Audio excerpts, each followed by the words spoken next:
I can't help myself. I love Squier Tornado guitars. In fact, I love them so much that when I saw one for sale for very cheap, I bought it immediately. But now I have two problems. It was cheap because the finish was destroyed, so I have to repair that. The second problem is I already have this exact same guitar. But you know what? I have a solution for that.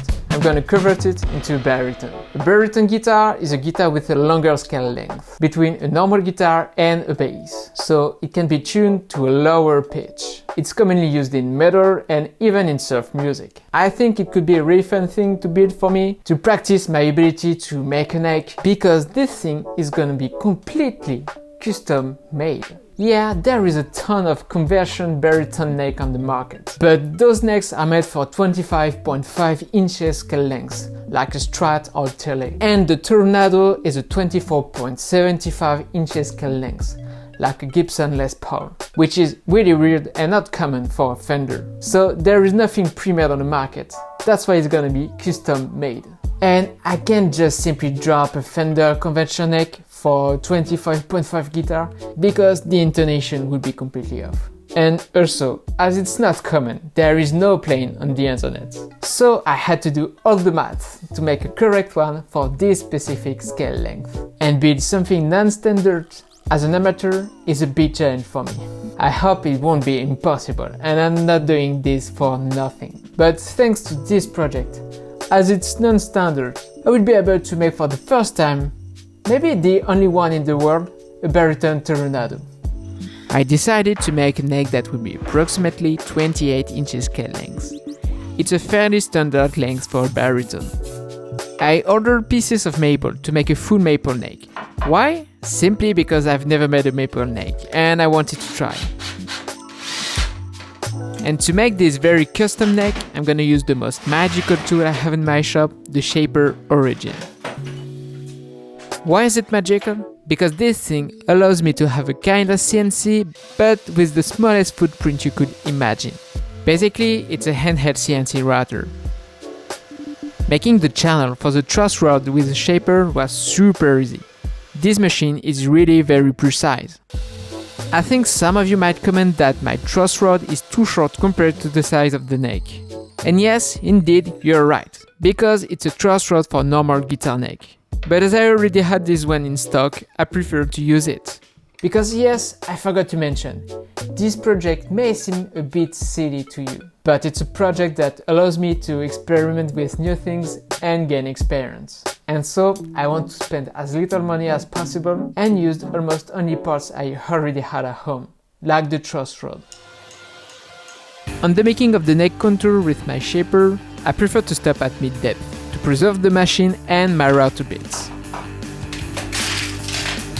So I cut with my jigsaw and I finish with my traditional router, which I put in table mode, and a good bearing bit.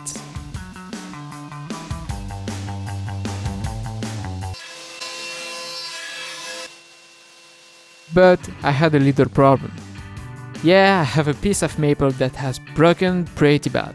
I managed to find a piece and I'm going to try to repair it with wood glue.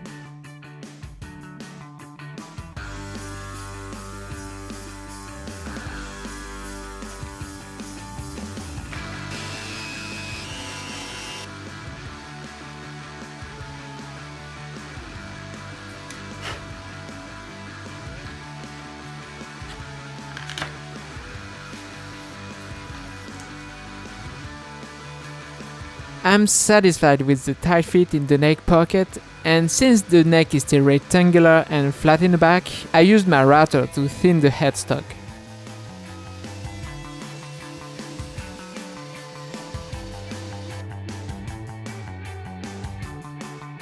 Then the longest part, shaping the neck. It's both a job I love and hate.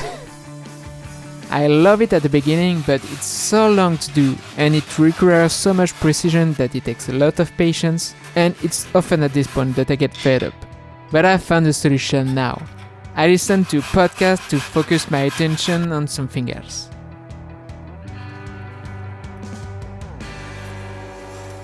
I use a fairly well-known technique, which involves finding straight line all along the neck, and gradually it becomes rounded. and big shout out to Chick Guitars for providing this plan.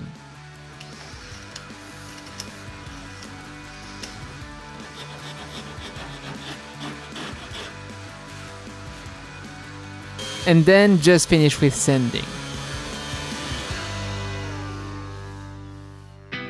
Once the neck shape was done, I made my fretboard. For that, I once again used my shaper Origin with a very thin router bit of 0.5mm.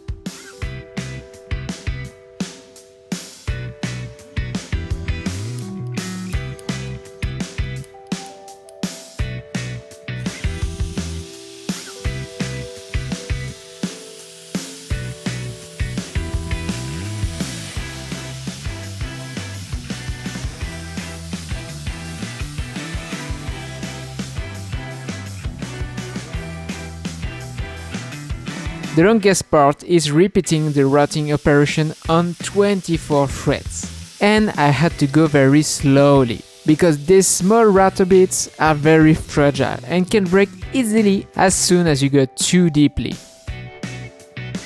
I also made my inlay at the 12th fret and my nut slot with a 3mm bit. The advantage of a CNC is that you can make blind fret slots. That means that the fret slots don't go all the way to the end, so you don't see the little part of the fret sticking out on the sides.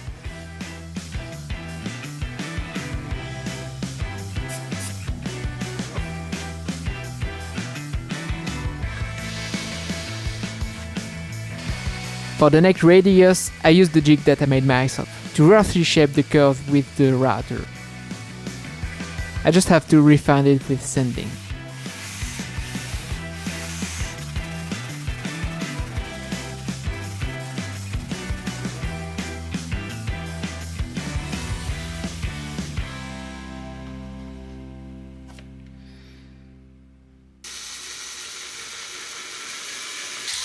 Those little holes serve to put toothpicks that will allow me to position the fretboard on the neck during gluing.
My neck is finally finished. However, before I can attach it to the guitar body to test my baritone idea, I need to repair the paint on the guitar.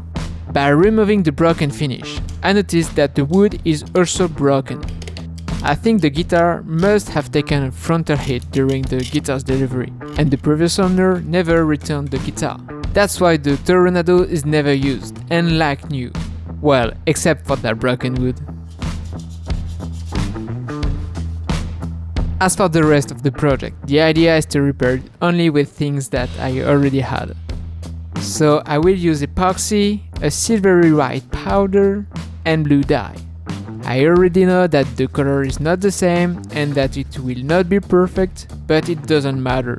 The idea is to solidify this broken wood. And even I find it cool to see a scar on this guitar. It's part of the history of the guitar.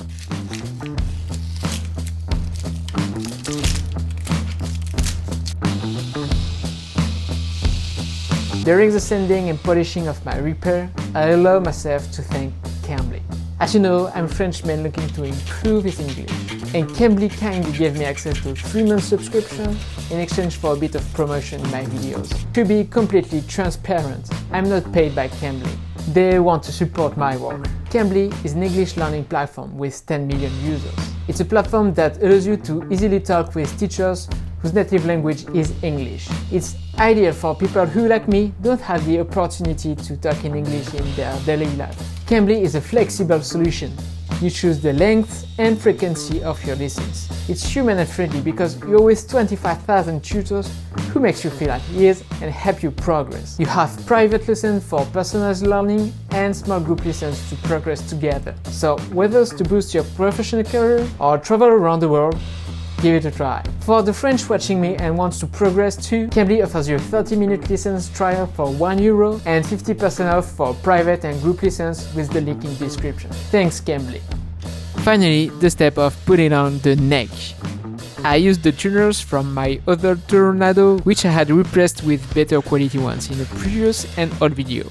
I want to keep the tuners on the neck of this new Tornado because this neck will be used for another project. So don't forget to subscribe.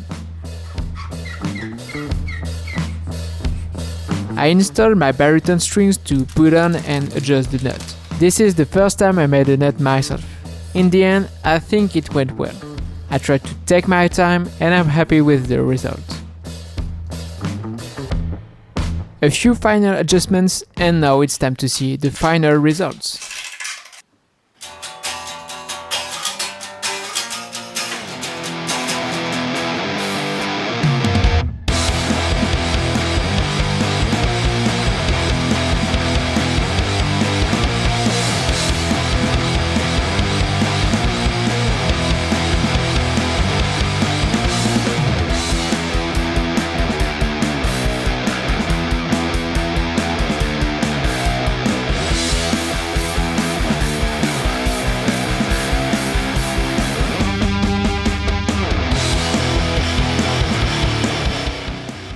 I'm very happy with this project. It's a really fun guitar that allows for very low sound. I'm not used to it yet, but it's really a blast. What's funny is the neck seems long compared to the rest of the guitar, but it's still very easy and enjoyable to play. Thank you very much for watching the video and thank you for your support and for all of you who have subscribed to the channel. If you haven't already, feel free to subscribe too. Thank you and see you soon.